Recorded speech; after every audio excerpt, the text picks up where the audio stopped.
Good evening. Today, our fellow citizens, our way of life, our very freedom came under attack in a series of deliberate and deadly terrorist acts. The victims were in airplanes or in their offices. Secretaries, businessmen and women, military and federal workers, moms and dads, friends and neighbors. Thousands of lives were suddenly ended by evil, despicable. New York, 11 de septiembre de 2001, 8:46 de la mañana, un avión de American Airlines se estrella contra la torre norte del World Trade Center, secuestrado poco después de su despegue de Boston. El avión destrozó 6 plantas desde la 93 hasta la 99. A las 9:03, un segundo avión, que despegaba también de Boston, se empotra contra la torre sur entre los pisos 77 y 85. 6 minutos después, un tercer avión secuestrado se estrelló contra el ala oeste del Pentágono en Washington. Tiempo después, el rascacielos conocido como el Edificio 7 del World Trade Center colapsó después del derrumbe de las Torres Gemelas sin que ningún avión chocara contra su estructura.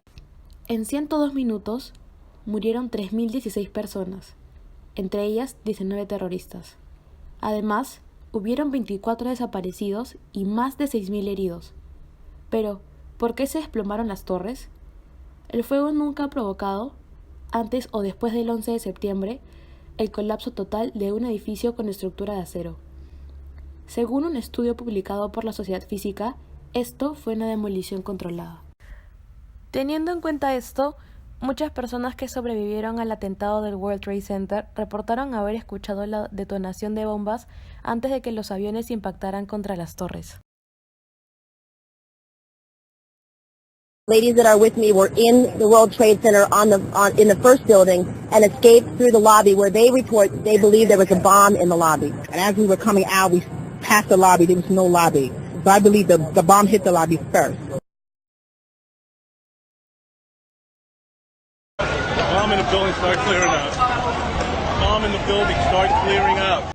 ¿Pero qué buscaba el Estado norteamericano al planear una demolición total del World Trade Center? ¿Implantar terror en la sociedad americana o tal vez buscar una justificación para invadir Irak por sus pozos petroleros? Luego vino el 11 de septiembre. En cuestión de días, el entonces presidente de Estados Unidos, George W. Bush, dijo a sus generales que prepararan una posible guerra contra Irak. States like these and their terrorist allies constitute an axis of evil. Y aún así, seguir teniendo la aprobación del resto del mundo y a la vez lograr simpatizar con esta. But strategery. And I said, wait a minute, I said strategery. And he said, no, you didn't say strategery. George Bush, hasta el día de hoy, no da una clara explicación de lo que pasó ese trágico día. President, I do want to get right to the news of the terrorism in Boston. Well, at first, I was deeply concerned that there might have been a organized plot. This could have been, another organized, highly organized attack on the country. Y muchas organizaciones que se basan en el estudio científico en Estados Unidos certifican que no solo los aviones fueron los culpables de esta terrible matanza. Entonces, ¿quiénes montaron realmente esta operación? ¿Y cómo el edificio contiguo de las Torres Gemelas, que no sufrió ningún impacto, se derribó? ¿Por qué no quedaron restos del supuesto avión que se estrelló en el Pentágono? ¿Y por qué quedó intacto el muro de este hasta varios minutos más tarde? Este sería un ejemplo de la posverdad. Pero, ¿qué es la posverdad? Los hechos reales, por sí solos, tienen menos credibilidad e influencia que los sentimientos y creencias de las personas en una situación que abarque una postura social. Entonces, para poder apelar a estos, se utiliza la posverdad. Esta es una distorsión de la realidad que se hace de manera deliberada. Se emplea para señalar aquellos hechos en los que son más influyentes los sentimientos o creencias personales que los hechos en sí mismos. Habiendo explicado todo lo que sucedió ese 11 de septiembre, trataremos de relacionar ese acontecimiento con la teoría de la posverdad. A lo largo de los años, la posverdad ha sido una herramienta sumamente efectiva de manipulación masiva para líderes religiosos, figuras políticas, medios de comunicación y demás. Un claro ejemplo de esto, sin ir tan lejos, es la política en el Perú. Esta se apoya bastante en el populismo. Los líderes simpatizan con la población acudiendo a sus creencias y necesidades. Mas estas siempre resultan en promesas incumplidas, intenciones escondidas y mera propaganda. En el caso de las Torres Gemelas, el presidente recurre a ella mediante los valores predominantes sobre los cuales se fundó la nación: la libertad. Y la religión, cuando pide que todos recen y cita un salmo de la Biblia, y más aún con su frase final: And God bless America. El informe de la Comisión Investigadora sobre el 11 de septiembre, lejos de evacuar las dudas en cuanto a una complicidad oficial, no hizo más que confirmarlas. ¿Qué podría llevar a los responsables encargados de la redacción de ese informe final a montar una superchería de tanta envergadura, sino el intento de enmascarar enormes crímenes? Para empezar, nos remontamos al inicio del suceso, planteándonos la pregunta: ¿cómo es que la Fuerza Aérea de Estados Unidos no fue capaz de interceptar los 4 aviones secuestrados? Debemos considerar que el Pentágono cuenta con un sistema de defensa contra misiles bastante avanzado en comparación a la gran mayoría de países.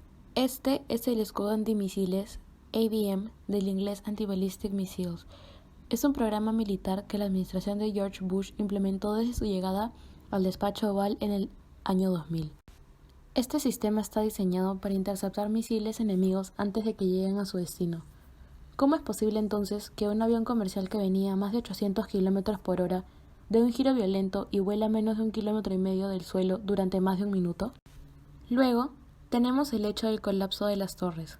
A pesar de su estructura fortificada, la cual, según los ingenieros que la crearon, estaba diseñada para resistir varios impactos de misiles y aquel incendio que se registró solo en algunos pisos. La explicación dada fue que el acero que recubría las torres llegó a tan alta temperatura a causa del incendio que se fundió, debilitando la estructura como consecuencia.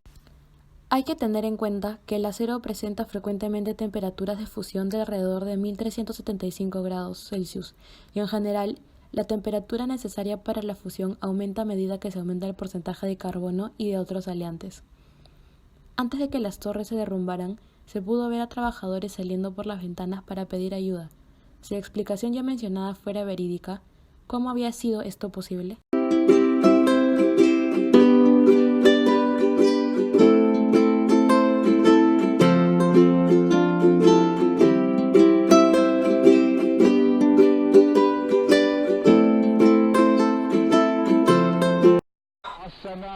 Unos días después, en este vídeo, Bin Laden celebra el atentado. Afirma que Estados Unidos tan solo recoge el fruto de lo que ha sembrado en Oriente Medio.